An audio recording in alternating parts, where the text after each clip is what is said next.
All right, man, peace. You know, brothers, there's a credo relating to sports that states that Father Time waits for no man. Well, I disagree with that. I think that Father Time does wait for certain athletes. What Father Time does not do, he does not avoid anyone, but he does wait for certain athletes. He gives certain special performers a little bit longer to showcase what they can do before he comes and he grabs their gift bag.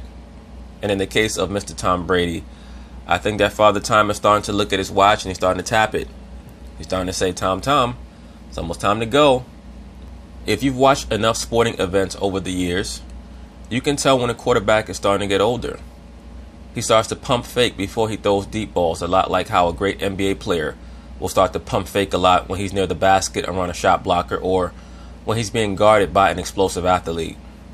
Michael Jordan was a lot like that with the Wizards. He wouldn't just pull up and fade away on guys anymore. He would always pump fake, because he had lost confidence in his ability to explode over his defender. It's the same thing with Tom Brady. Tom Brady right now is playing in an offense, and I covered this in another video that I did on this same sentiment pertaining to Tom Brady getting older and about to hit that wall. He's playing in an offense that has been very adroitly designed by Bill Belichick and staff that stops him from having to make too many explosive throws down the field. He's not Pat Mahomes. He's not someone who you're concerned with beating you over the top. And that's purposeful. I believe that they have very low confidence in Tom Brady's ability to connect with his wide receivers down the field. And it's not just because his receivers are not that fast. Because even when Tom Brady first started to play quarterback for the Patriots, they would avoid a lot of throws down the field. But when Randy Moss came on staff, Randy Moss not only gave confidence to Tom Brady, but he also gave confidence to the coaching staff that Tom Brady could connect with him down the field. Well, due to the fact that it's very clear that Tom has lost some zip in his football, they've started to restrict many of his throws to between the hash marks, particularly down the seam. They don't like too many sideline throws with Tom. They don't like too many long out patterns with Tom. And those are telltale signs that the end is near. So anyway, it's become very apparent that his stats have dropped, and they're going to discuss it. So of course, I'm going to chime in. Is the cliff here, Teddy? Your boy, TB12, panic. I want no part of this hasn't been himself of late. You guys have to understand something. When we look at these stats, completion percentage 60%. Quarterbacks today, they throw so many dump offs and screen patterns to running backs that 60% today is more like 50% back, I would say 25 years ago, 30 years ago. Of late, let me give you some numbers. In his last 3 games against the Bills, Packers, and Titans, his completion percentage is under 60. He's only thrown 1 touchdown. His QBR is 41.5. I'd also like to remind you, though, that Gronk only played in 1 of those 3 games. I want to ask you about Gronk later. Well, supposedly, Tom Brady does not need Gronk. That's what I've heard over the last 2 years. So, does he need him or does he not? Or is he a convenient excuse for when Tom Brady starts to struggle? Once again, I believe that Tom Brady is still an incredible quarterback. With the brain and the experience that he has, he's always going to be an incredible quarterback while he's playing. But have I noticed a drop-off the last couple of years? No doubt about it. Gronk later too, Teddy. Max, how worried are you about Tom Brady? Well, why would anybody be worried about Tom Brady unless they're his wife or his child or his parent? Tom Brady is a multi-millionaire. There's nothing to be worried about. It's about what do you notice. Very. I mean, listen, falling off the cliff does not mean you can never have a good game. Yeah. It means you're not the same anymore. It means that your status as the best in the game or one of the best is no longer there. Look at what Tom Brady is doing against the blitz this year. I know it's been making the rounds and stuff, but he's dead last in the NFL against the top. Molly Karam going to ask Stephen A. Smith when he put his feet up on the table, do you want a blanket? Stephen A. Smith should have looked down at her and said, no, I want some milk. Tom Brady picks apart the blitz unlike anyone who ever lived. And this guy's dead last. And part of that is, and you can see it, he's dinking and dunking his way. Thank you, sir. I agree. To success when he's having it. Teddy, it's been a month now since I saw him really throw the ball down the field accurately. Let me say this also. Of course, Tom Brady does not have burners on the outside. But there's no doubt that the passing scheme is really created to make sure that they hide Tom's throwing deficiencies. with something on it. The arm has not looked the same. It doesn't mean he's incapable of having a good game anymore. But he's starting to really resemble Peyton Manning toward the end. Much more than he ever has. You're right. Not quite. I'm not quite sure if there's any great player that I've seen be as bad as Peyton Manning was at the very end. I would liken Peyton Manning's performance his last season to Kobe Bryant's in his last year with the Lakers. He was that bad. You can win a Super Bowl as a cerebral quarterback without an arm, but that was the end of Peyton Manning. Wait, time out. You have your initials on your socks? Yeah. I think Casey forgets. You're so fancy. I can't even handle life right now. Teddy, what do you have to say about all this? I thought the Titans did a good job against them. I'll give that to Max in terms of what Mike Vrabel and defensive coordinator Dean Pease schemed against them on getting up the middle pressure. That was something that a lot of teams attempt but really don't commit to. Use linebackers getting up the middle of the pocket so Tom couldn't step up, taking away the little dink and duck throws that Max is talking about. Tom struggled versus the Titans. I'll give him that. It was a bad game. I think the bye week's coming at a perfect time. The cliff that Max always references, of course, I'm going to disagree with that. Because over the course of time, you watch Tom Brady come after this bye week. I mean, the surge is coming. He's going to start. He's going to play good football again. Well, that's normally what you say about an older player. He's going to get better after the bye week. In other words, he needs his rest. Again, I mean, he struggled the last couple weeks, yes, but Gronkowski is huge not to be in there. They've won without him, yes, but you could see him trying to work in this man, which is Josh Gordon. Adoree Jackson, I thought, did a great job against him in Tennessee. So, does he need to spread the ball around? Yes. Is he going to spread the ball around? Yes. If Gronkowski comes back healthy, it'll be a lot easier for him in terms of defenses won't be able to focus on things. But this is not a case of any type of cliff falling off. This is a case of let's focus on this particular week. A great job by the Tennessee Titans. We'll see. Once again, Tom Brady being 70% of the quarterback that he was, he's still going to be better than 95% of the quarterbacks in the NFL. That's why I don't believe that he's hit the cliff quite yet, but he is approaching it. The cliff to me is what Peyton Manning was his last year in the NFL. That's the cliff. Well, Teddy, here's my thing, and this is why I keep my feet up and just recline, because I just don't have the patience to deal with the whole cliff argument. Let me get this straight. Last 3 weeks, he hasn't thrown one single interception, not to mention the fact he has a quarterback rating of 88 and 99 in 2 of those 3 games, all right? You had Gronk out, all right? Julian Edelman was suspended for the first 4 games of the season. Hogan and stuff, you're trying to... And strangely enough, Edelman has not looked the same as a receiver since he's come back. Isn't that something? He's not as explosive as he once was since they busted him for using that shit. Figure things out. You're trying to sit up there and ingratiate Josh Gordon into the proceedings. I mean, there's a lot of things that are going on in New England that would explain why Tom Brady is worse. But guess what? Still completing 65% of his passes. Still got 17 touchdowns. I agree, sir. The completion percentage argument, well, Tom Brady's completing 65% of his passes. Every quarterback does in the NFL now. If you're a relatively accurate quarterback, you have enough experience, you know how to get to 65% completion percentage with your eyes closed. The only quarterbacks in the NFL right now who cannot complete 65% of their passes are quarterbacks who are either rookies or who are so terrible that they don't deserve to start. All I'm trying to say to you, well, you can't say everyone. The bottom line is this. And not only that, this is Tom Brady. So what we do with Tom Brady is we recognize that as the season wanes, the New England Patriots tend to get a bit stronger the second half of the season. In particular, the fact that we're in week 9. I'll give you that. The Patriots, they normally peak in December. So we'll see what happens. 9, week 10, and talking about, well, listen, I'm just talking about that. But we completed those things. The fact that we are talking about Tom Brady in this fashion is disrespectful. I think Max is doing it on purpose, and you should be ashamed of yourself. You really should. Let me take Stephen A. back to his youth many, many years ago. Yeah, it is many I'm years. 45, and you got to be 6 years older than me, 51. right? I'm 51. Let me take you back to 1978. I'm 51, and I look beautiful. Go ahead. I love how on this set, all the guys...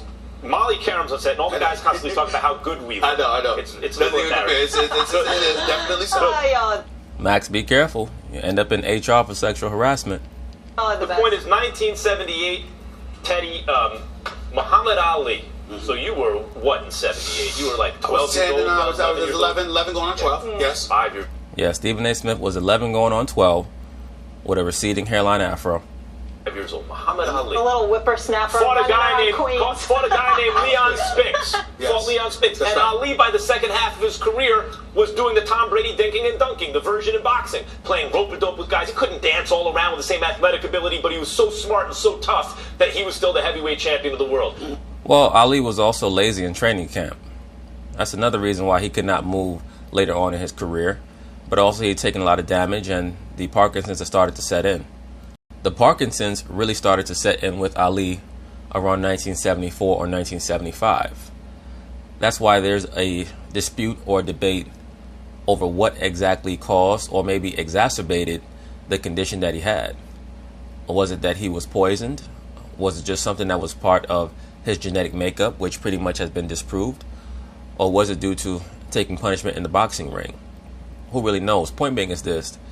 In the mid to late 70s, Ali was not somebody who really trained hard for every fight. He liked to build himself up for big fights, to train very hard, but he would always pace himself. And getting into the ring with contenders who were very hungry later on in his career, that led to him taking a lot of damage that he probably should not have had to take. He was rope-a-doping Leon Spinks, and he's going to do the same things. Oh, don't worry about it. Well, he's down on the card. 7 rounds to 3, 7 rounds.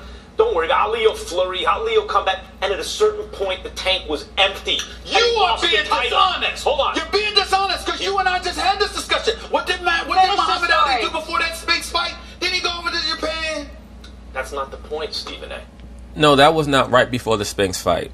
I believe that Muhammad Ali went over to Japan to fight Antonio Inoki in 1976.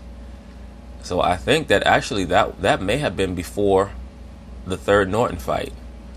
But one of you brothers can correct me on that. I believe that Ali went to go fight Inoki before the third Norton fight. It was somewhere around there, but it was in 76. Ali fought Leon Spinks twice in 1978. The point is, it's not a direct result of that. It's that you could see Ali's athletic ability wasn't there anymore. Now, he came back and won the title back in a rematch. That was the last fight he ever won. I'm not talking, Teddy, just about the numbers, or Stephen A., just about the numbers. Let me say this also. When you watch that rematch against Leon Spinks, when you watch that rematch, you can make the case that that entire event was set up for Ali to get his belt back and get his title back and to go out, in a blaze. Because if you watch that with a critical eye, you can certainly make the case that Leon Spinks could have out-hustled him to a victory in that fight. Because Ali did a lot of holding in that rematch. A lot of holding. But what Stephen A. Smith is referring to is the match that Ali had with Antonio Inoki in Japan, where I believe they had a 15-round match where this wrestler, Antonio Inoki, kicked Muhammad Ali in his legs for 15 rounds, to the point where he had blood clots in both his legs, where they thought that they were going to have to amputate both of Ali's legs. And he was never the same after that. Completion percentage, though being dead last against the Blizzards, Teddy, this season, that's weird. It's just weird. I'd like to hear your explanation of that, because I'm curious about it, actually. Would like to hear from a real expert. What I'm saying is the athletic, but when I see the throws, Teddy, they don't look the same anymore. Floor is yours. Go ahead, Ted. Yeah, the producers,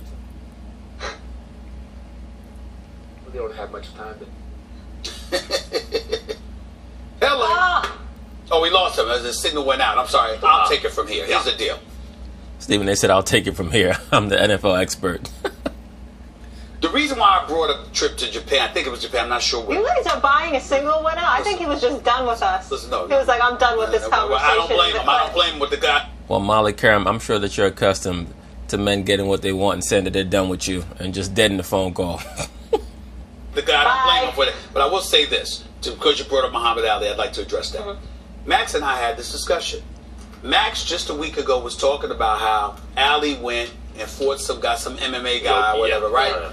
Yeah, it was a wrestler, Antonio Inoki. And the guy knew he couldn't box with him, so he just simply laid on the canvas and constantly kicked at Ali's legs. And how because of it, Ali was pretty much gone from that point on. How do you ignore that with that soliloquy you just brought up about it? What I'm saying is Well, because Ali has shown signs of age before that bout against Antonio Inoki. But what that bout did was that took away any form of movement that he had whatsoever. Like, Ali could still conjure movement around the ring when he needed to before that bout. But after that, he was done. Like, even if you look at some of his fights against, like, Alfredo Evangelista and Ernie Shavers, he had no legs. None. For whatever reason, when your athletic ability dissipates to the point where you're simply not the same, you have to rely on smarts. You have to rely on your toughness and your ability to rally, not just being better athletically than the other guy. Tom Brady was never the athlete Aaron Rodgers was, but he could zip the ball down the field. That isn't there. Hasn't been in at least 3 or 4 weeks. He hasn't had anything on the throws. That's what I'm talking about. So if that's the case, then you got to use your mind, right? You got to like think. But then he's bad against the blitz. What's happening? That's why I'm asking. But 2 weeks before that, you were talking about how he looked pretty damn good and how you might be mistaken. All right, so let me ask Teddy. Adrian Peterson has some good games here and there too. Teddy, we have you back, right? Yeah. You never really lost me, Molly. I just stopped listening to Max. Yeah. That's Listen, right. I don't blame you. I got a question for you, and then you can pile on to Max's, because I'm not worried about TB12 at all. By the way, I just read his wife's book. Some great health tips on there. I started oil pulling. Why is he bad against the... Yes, oil pulling is phenomenal for oral hygiene. Oil pulling is basically when you take 100% unrefined coconut oil or sesame oil and you swish it around your mouth for about 20 minutes straight. And that's supposed to remove a lot of the pollutants and toxins in your mouth. Very, very good. I believe it's called, I believe that it's based in a Ayurvedic practice. Lemon water for detoxifying. No, Teddy, let me ask you this, though. Rob Gronkowski, we've talked about him all offseason. He said he was going to retire. We thought he was just saying that. Maybe it was contract stuff. But he really seems like not the same player. That's the guy I'm concerned about. To that, you say what? Yeah, this is a guy that needs some rest during the middle of the season, too. It's the back. Yeah, no, that's the guy who's done. Gronkowski's done. Like, he's done for real. Like, capital D-U-N-N-N-N-N done. Backs aren't something that... And, of course, I know that that's not how you spell done. Before somebody jump in the comment, you don't even know how to spell done. And that you really should mess with. So, I mean, and when he comes back, can he give you a 9-game push all the way through the divisional round or the championship game? It is concerning to the Patriots. They know they want Gronkowski and this offense towards the end of the season, but this is something I even talked about before the season about giving Rob scheduled bye weeks even when he was healthy. Yeah, that's not a bad idea, especially at this point in Rob Gronkowski's career, for him to get about 4 or 5 games off in the regular season. And, because the way that they tackle in the NFL today, that has probably taken a lot more years off of his career than would have been taken off of if he had played back, 20 years ago. Because all they do is attack this guy's legs. Just to get him through, because things are starting to add up for him. I mean, I love the guy. He's a great player, but you've got to start to manage him in terms of how long you have him, because he's just real valuable in this offense. Hopefully after this bye week, he comes back and he looks good again. Teddy, if they don't have Gronk at the end, do you feel like they can make a Super Bowl push?